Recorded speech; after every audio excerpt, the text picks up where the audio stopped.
liberty, and justice for all. Welcome, everybody. We do have a couple of changes to our agenda tonight. One of them is removal of G1, and the other one is F1. We have an amendment to the resolution. So if I could have a motion to...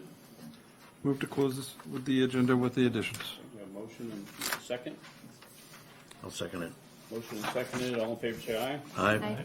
Any further discussion? Opposed, same sign. Carried. Going on to consent agendas, City Council minutes from April 24, 2023.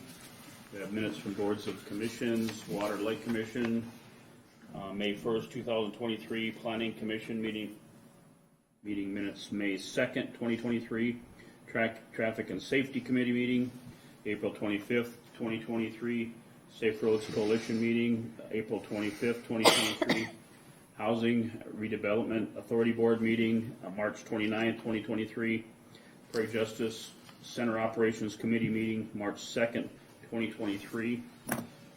Also council business case items, application to block streets, Worthington International Festival Cultural Awareness Organization, application to block streets, City of Worthington, and bills payable. Move to approve consent. Second. Seconded, okay. All in favor, say aye. Aye. Opposed, same sign. Motion carried. On to city council business, case item, third reading of proposed ordinance to amend Title 15. All right, this evening is the scheduled time for the third reading of the proposed ordinance to amend Title 15 of the City Code. A complete copy of the ordinance was provided in the April 10th, 2023 council packet. Council action is requested to give a third reading and subsequently adopt the proposed ordinance. Move to approve. Second. Motion seconded, all in favor say aye. Aye. Opposed, same sign. Any discussion? Motion carried. Next item is nominating committee.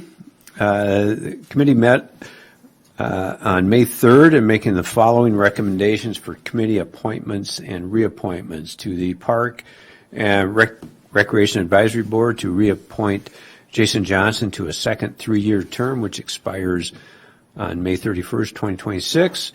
And from the Housing and Redevelopment Authority Board to appoint Mike Cooley to fill the unexpired term of Mike Johnson, who resigned. The term is scheduled to expire on October 31st, 2023. Move to approve.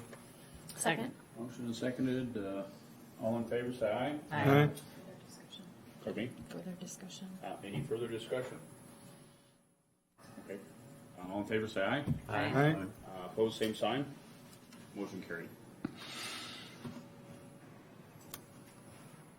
Okay. On to city council business engineering. Looks like I'm going to take that. This is the F1 approved feasibility report for improvement of Shell Street. Okay, so this is to approve the feasibility report for the improvement of Shell Street from Lake Avenue to 9th Street and order the public hearing for the proposed Shell Street improvements. City Council ordered the preparation of a feasibility report for the improvement of Shell Street. The report has been completed and is included as Exhibit 1. Staff recommends City Council accept the feasibility report and call for a public hearing to be held at 7 p.m. on May 22nd, 2023 in the council chambers of City Hall to consider the improvement of the Shell Street project. And Mindy, could you help me with the item on the resolution? Should That should that be 5 p.m. or 5:30? Is it council start time? Yes, it should say, I'm sorry, that should say 5:30 p.m. I was helping Deb with some budget stuff, with the auditor's stuff, so I'm sorry I'm late. I thought you'd be way behind schedule. We're just doing the feasibility report for Shell Street. All right. Yes, we're looking at reconstruction of the street. We're going to use the curb and gutter to leave that in place as the plan. The proposal is to redo the sewer services to the homes that are along there. I think we have one that's probably newer that was replaced more recently, but the rest date back into the 1940s, and we really don't want to reconstruct the street and then 5 years, 10 years later have to dig it all up again to replace sewer lines. So since everything's ripped up, makes a lot more sense for us to do it to do it now while it's ripped up than it is to have the property owners have to pay for it later on. They do pay for it this time, but they don't have to replace the pavement and the curb and gutter, all these other things that go along with digging it up at that point. So we're including that to save the ripping up the new street, for sewer connections. We're also looking at the option of concrete compared to bituminous. I think on the second page, the asphalt alternative is $195,601.50. The concrete was $238,640. So concrete's a little bit more expensive, but in the first year we always do a seal coat the next year, which is maybe around $8,000 in cost. Plus, as we get further down the road, that street will need to be surface removed and then repaved again at the city's cost again. So we'll have today's cost be like another $90,000. You can imagine what it might cost you to redo it in about 25 years. You're probably looking at maybe another 40% more.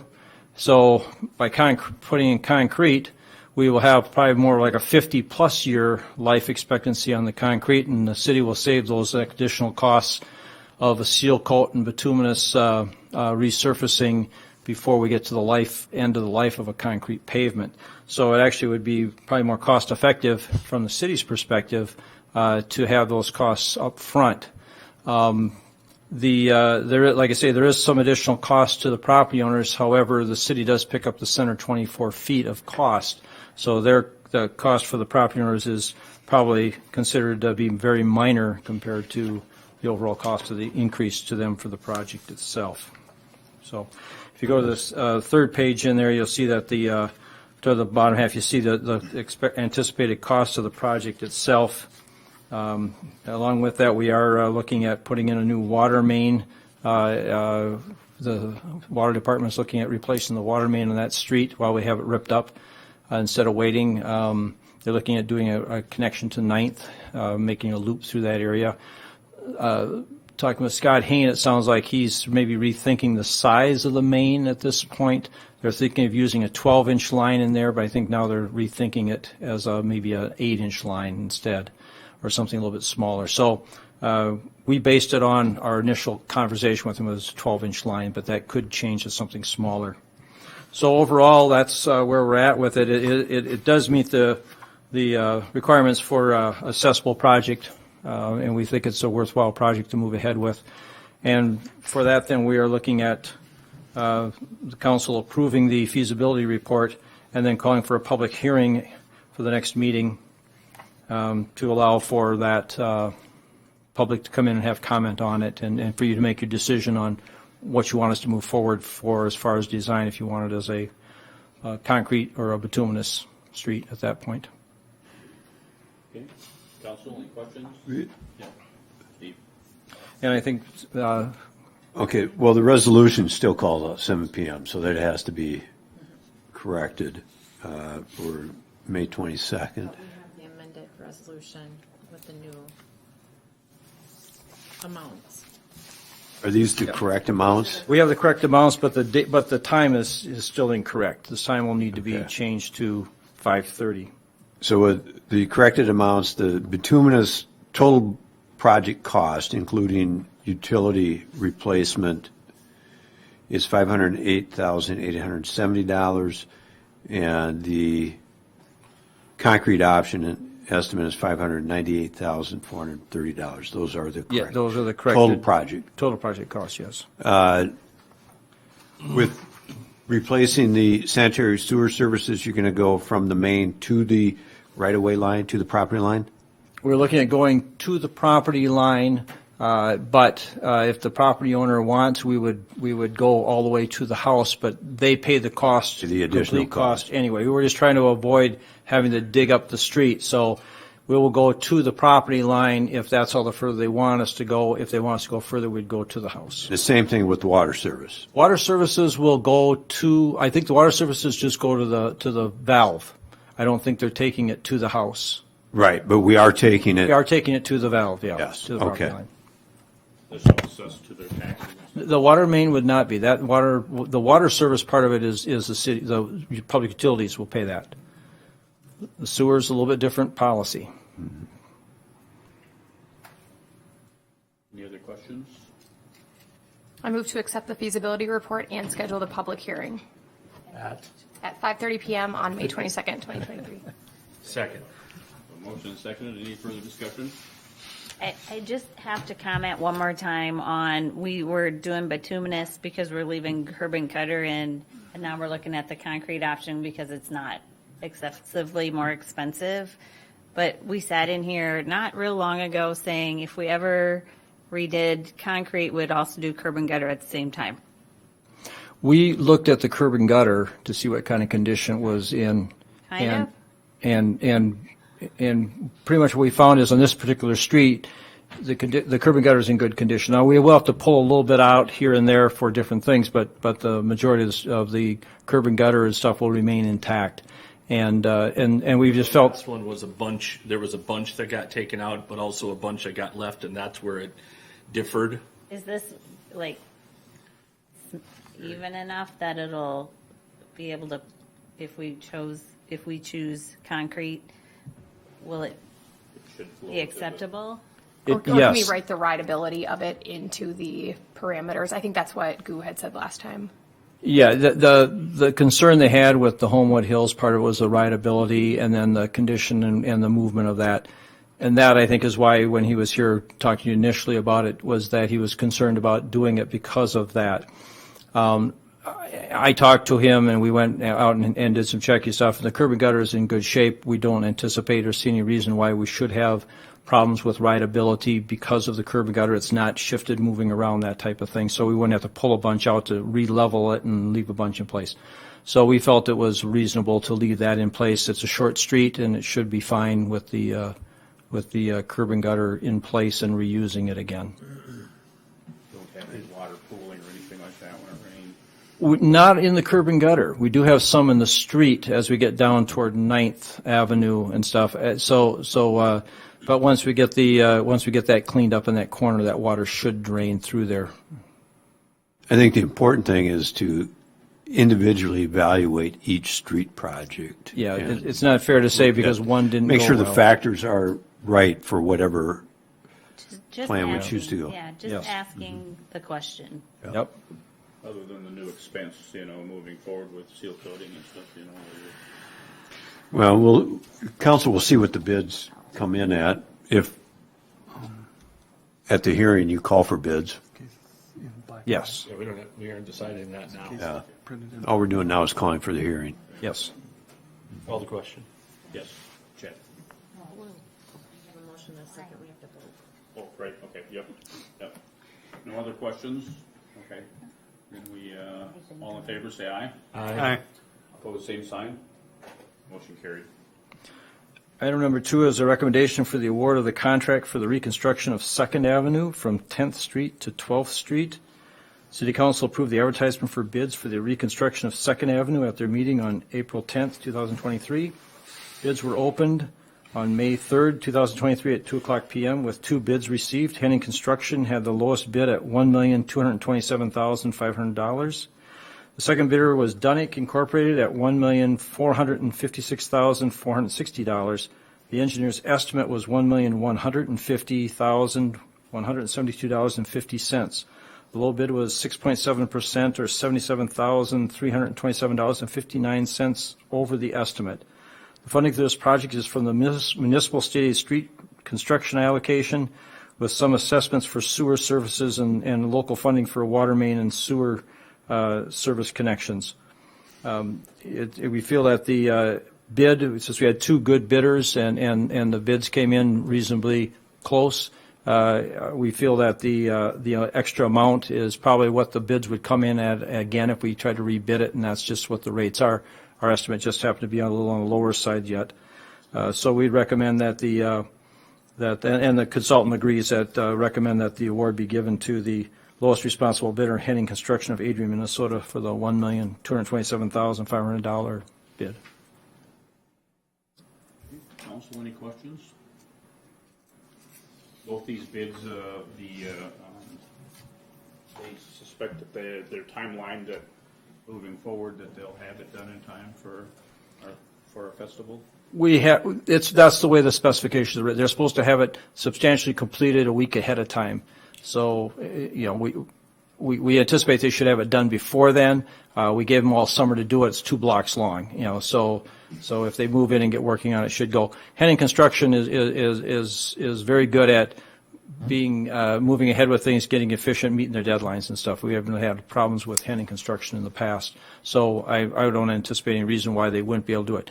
The only holdup that potentially could be there is if their contractor that they have doing the concrete work is tied up on other projects and they can't come in as soon as they would like to. That would be probably the biggest delay, is scheduling the concrete paving.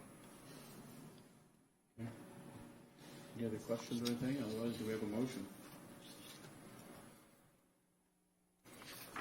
Move to approve. Second. Okay, a motion and seconded. Any further discussion? All in favor, say aye. Aye. Opposed, same sign. Motion carried. And item number 3 is approved plans for the 2023 mill and overlays. It includes Lake Street from 2nd Avenue to 3rd Avenue, Noble Street from East Avenue up north to the Union Pacific Railroad, and Bantam Place from Miles Drive to the north end where the cul-de-sac is there. Staff has prepared plan specifications for the improvement of those 3 projects. The projects will include the mill and overlay of the existing bituminous surface, the reconstruction of the Americans with Disabilities Act sidewalk ramps connecting to the streets. The starting date is planned for June 1st of 2023 at the earliest, with an anticipated substantial completion date around mid-August of the summer. As you recall, in past years and stuff, there's concerns about, getting these projects going a little bit sooner. So the staff has been working to try and find these projects, identify them, and then get them ready to go. So we're probably a little bit ahead of the game than we have been in the last few years and stuff, which ended up maybe being more in the fall. We're hoping that we'll be able to get at them a little bit sooner and get them done sometime this summer before school starts.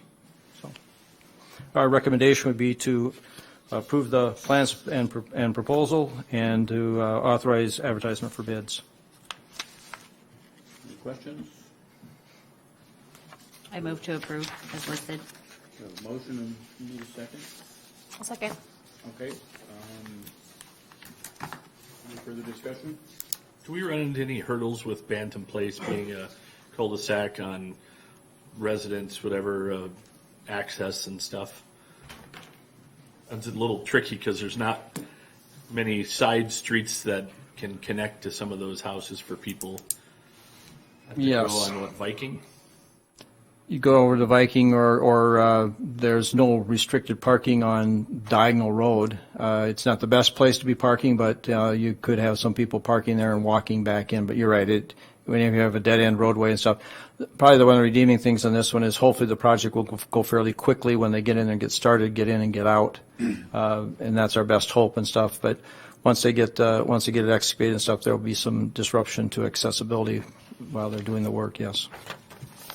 Fortunately, as dead long ends as good notification is given to those people, but that's an interesting one because there's a park to one side and it's a weird angle and there's just not a lot of places for them to go. Yeah, to that's get correct. home. Yep. Okay, thank you. First and seconded, all in favor? Aye. Opposed, same sign.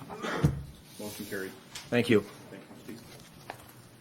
Okay, on to City Council Business, Community Development. All right, thank you. Good afternoon. So skipping the first item here onto the second here, this is a change of zone request for 1477 Nola Drive. So this is a change of zone at 1477 Knollwood from I, which is major institution, to R1 single family detached residential. At its May 2nd meeting, the City Planning Commission voted unanimously to recommend approval of the requested change of zone. This property actually encompasses 2 parcels right now, currently contains a single-family home. Makes sense to put it back to single-family instead of leaving it as institutional, which kind of fit the use and the ownership that it previously was. So with that, I'd take any questions on that. Did the homeowner weigh in at all? No, but I did send them a lengthy letter detailing out, exactly what this means, what effect this has on their property, which actually returns more rights back to them. So, Right. Okay. yeah. So is there more property to the west of 1477?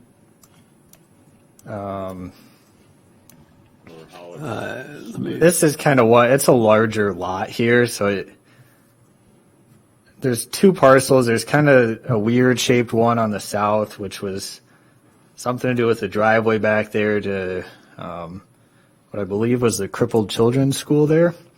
And then it kind of almost looks like Oklahoma if you look at the north parcel there. It's got that, I don't know what you'd call it, almost like a panhandle, but kind of bigger there.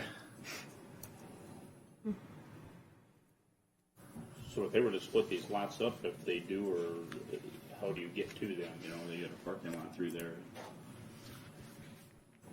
Well, they are technically 2 separate parcels right now as they exist. Just under common ownership. Council, any questions? Do we have a motion? Second. Motion and second. Any further discussion? All in favor, say aye. Aye. Opposed, same sign. Motion carried. All right, moving on. The next one is another change of zone request. This one for 1530 Airport Road from TZ Transition Zone to B3 General Business District. This is, of course, Prairie Justice Center. So also at its May 2nd meeting, the Planning Commission voted unanimously to recommend approval of this requested change of zone as well. You can see what their recommendation is based on. Essentially, we're gearing up towards a plat request from Nobles County in due time as they're potentially doing some subdivision things there, which you will see back, so you can consider that on its own merits. But otherwise, B3 makes the most sense here out of all of our existing zoning districts. And I think it's well past due to get this changed from transition zone, which is not really intended for development to occur in that district. But we kind of let it happen back when this was built, so. I would move to approve this. Second. Motion and second. Any further discussion?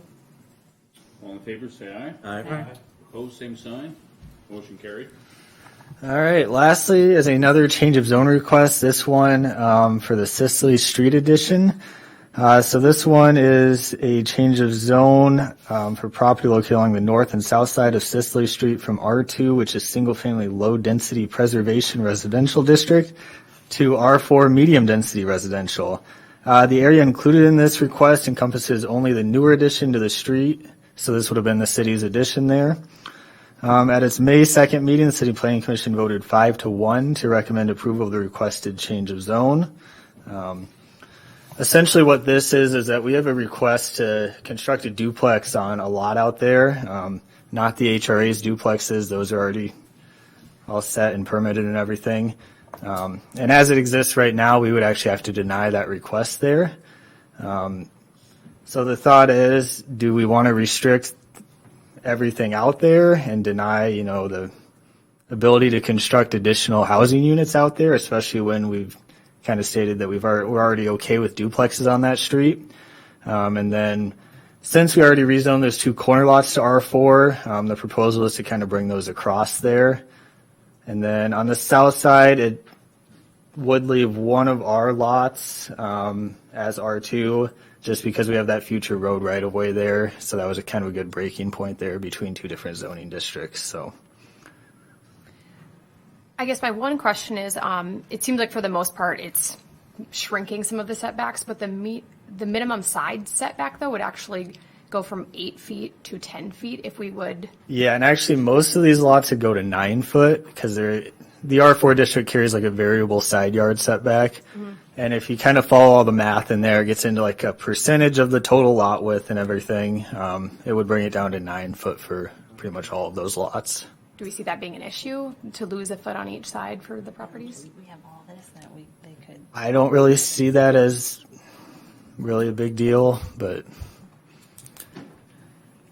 Because in the areas that we have it zoned this way, where they could be duplex next to duplex, it doesn't run into their too close because of the total lot size of these. right. Yeah. They You would know, still have each one would have 9-foot setback. yeah, on each unless side, they so bought it'd be- 2 lots, in which case they could do it right now anyways, so. Correct. Yep. So there, in that scenario, there'd be 18 feet of separation from one exterior wall to the next exterior wall. Right. Right. Do we have to zone it R4 to put a duplex on there? Is that the only option?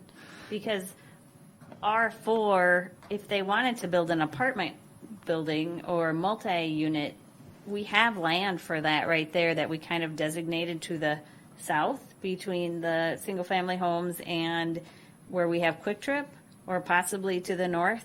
But we were, I mean, I don't have a problem with duplex at all, but we don't really, I think it would be awkward to put an apartment building right in the middle of all those single-family housing. Yeah, and unless they were to buy multiple lots, the R4 district carries, I believe you need at least 6,000 square feet per unit to build 3 or more, which none of these lots are going to meet that. So the most you're going to get on a single lot here is a duplex under an R4, unless they were to buy more than one lot and combine them.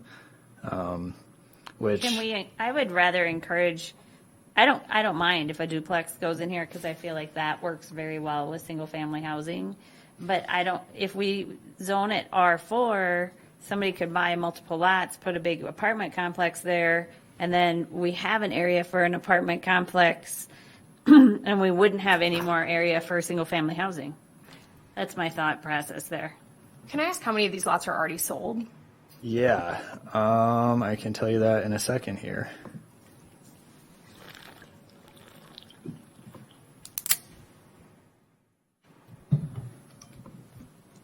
And could changing the zone adversely affect them, because we would be changing the setback requirements on the sides? So we have 7 remaining lots for sale. Several of them are still pending and haven't closed at this point. And then, what was your second question, Elena? Have any of them submitted building plans that this could adversely affect? No, this duplex is the only one I've seen building plans for in the future. Not actual building plans yet, just a site plan, because they don't want to get into, creating building plans if they can't actually build it, so. And that's with the property owner that recently completed the house that's on Cecily, correct? Yeah, I believe this is a brother, and then they're going to rent out the other half of the duplex, is what they've told me, so. Okay. And they're looking at, it would be a smaller duplex to actually fit on the lot, a single stall garage for each, stuff like that, so. So is there a different way to accommodate that without switching it to an R4?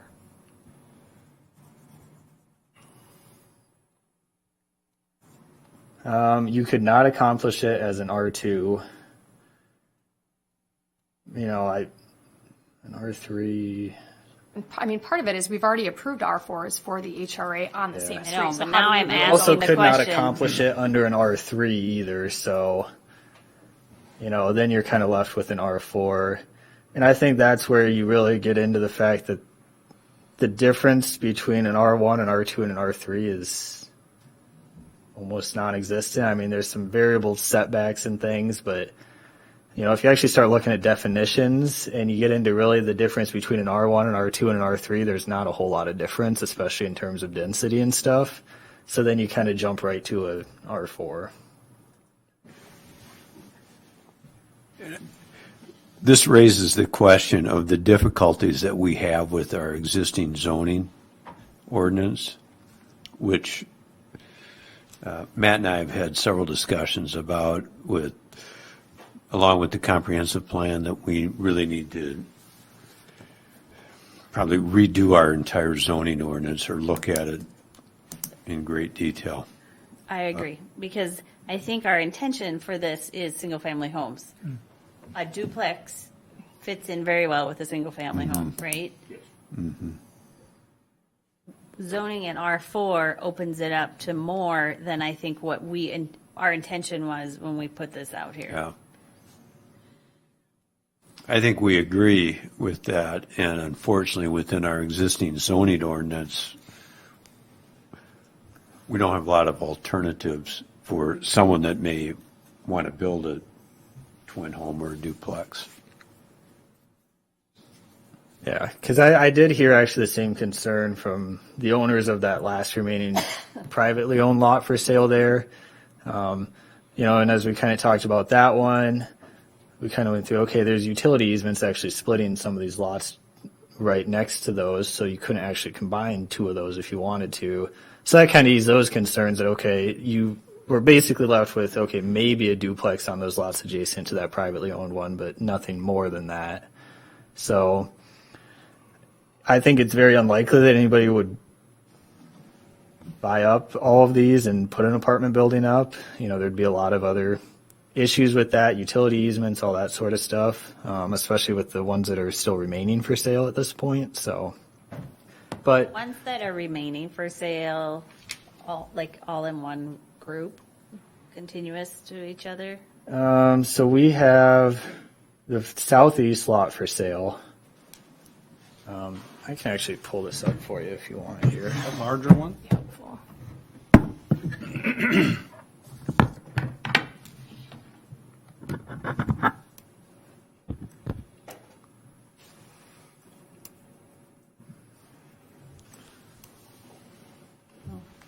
Yeah. So mostly it's the north side of the street that's still for sale, with one kind of in the middle that's still pending closing on that. And then you've got that one southeast one for sale. It's kind of really closed the gap anyways, as far as anybody trying to squeeze an apartment building in there. Yeah. Now you do run the risk. I We mean, can't get people to build apartments on big lots. On the emancipated properties No, but we have. let alone- the I concept get it. is. I get it. yeah, I hear your concern, and I think that's really where our zoning ordinances kind of fall short Can we on. work on fixing our zoning ordinance so there's Almost adding like one whole separate ones for the, Well, and what we've done is But we're not adding another zoning district. We have whenever eight we've residential come across a districts. problem, we add another zoning district, which now just is, it's messy. it's messy. Yeah, think- we're up to 8, and 2 of them aren't used anywhere. Yeah. Our recommendation is we start over and clean it up. Fix it. Yeah. well, and they're only asking about like one property or two of them right now, right? Yeah. So would we have to go and approve it for all of them, or could we do, again, with the HRA, we did it to two specific, I know you don't want to make it any spot zoning kind of things, but We already did that. yeah. Already been done. It'd be a lot cleaner if you just brought the R4 from those corner lots all the way across. If you start going one at a time, I don't think that's the best way to go about it.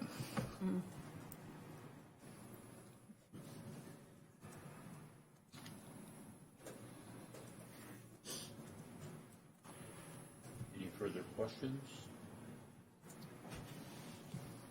And Planning Commission did approve this. Yep. And the HRA is building one or two? They're on these, You purchased two, they purchased these 2 lots. They have plans to build one to start with. on one of the, Oh, I see. build a twin home on one of the Yep. lots this year. Okay. I appreciate the questions, and I think that's great. I move to approve the change. Motion. I'll second. Second, okay. Any further discussion? Otherwise, all in favor, say aye. Aye. Opposed, same sign. Motion carried. All right, thank you.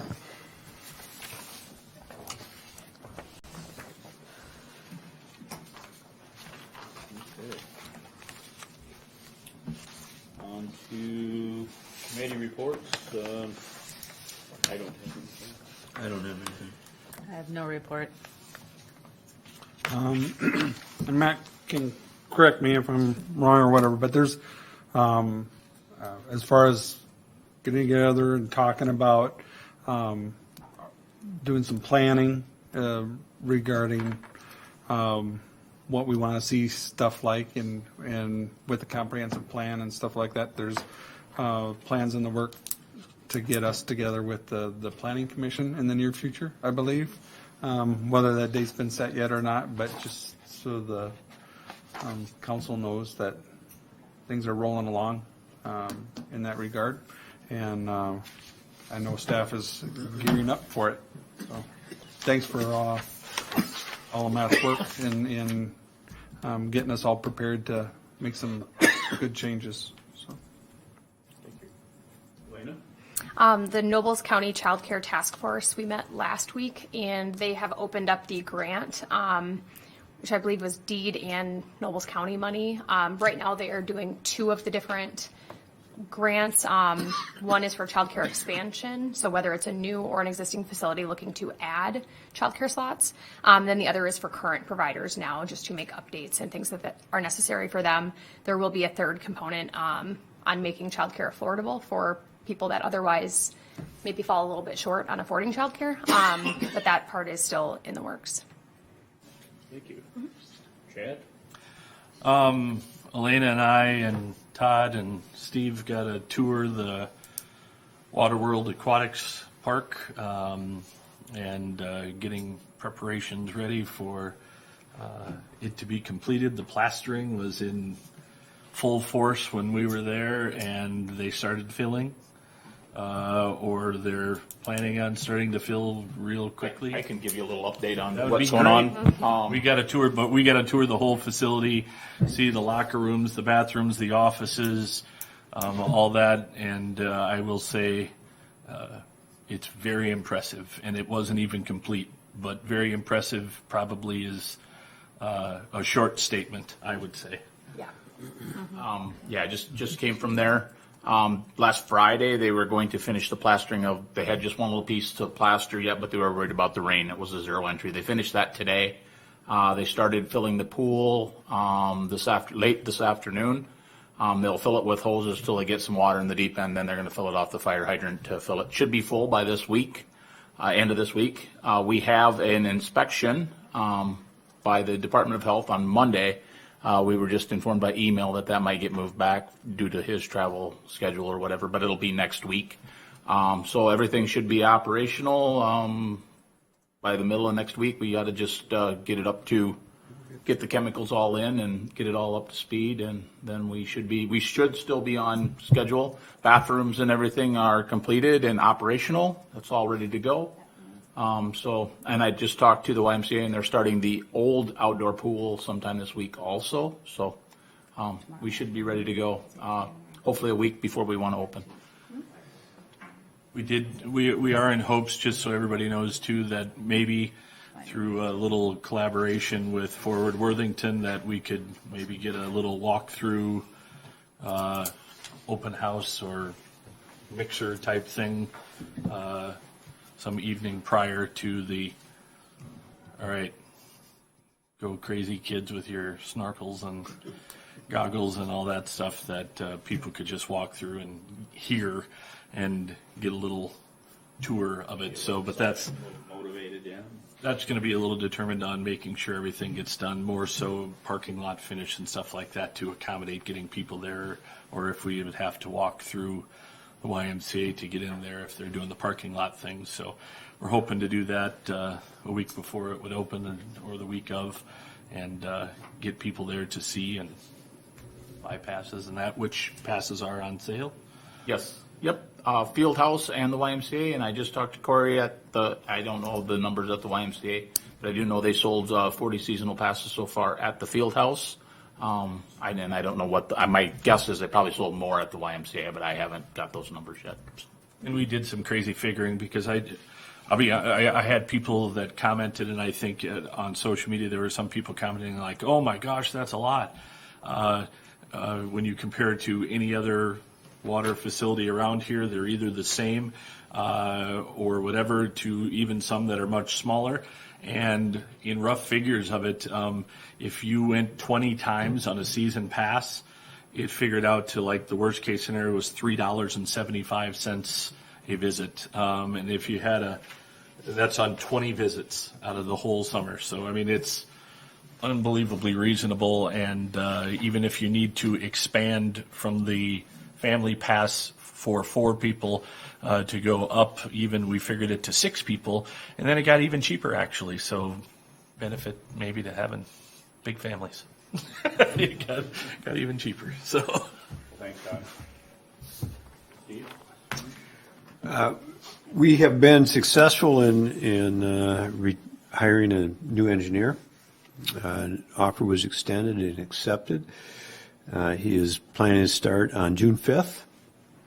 So we'll introduce him at the following city council meeting, and I think we're all pretty happy and feeling. Does he commute? He's already secured a place to live. Nice. So I think everybody is relieved that we have someone to help share the work here. Okay. I have one thing I'd like to inform council about too.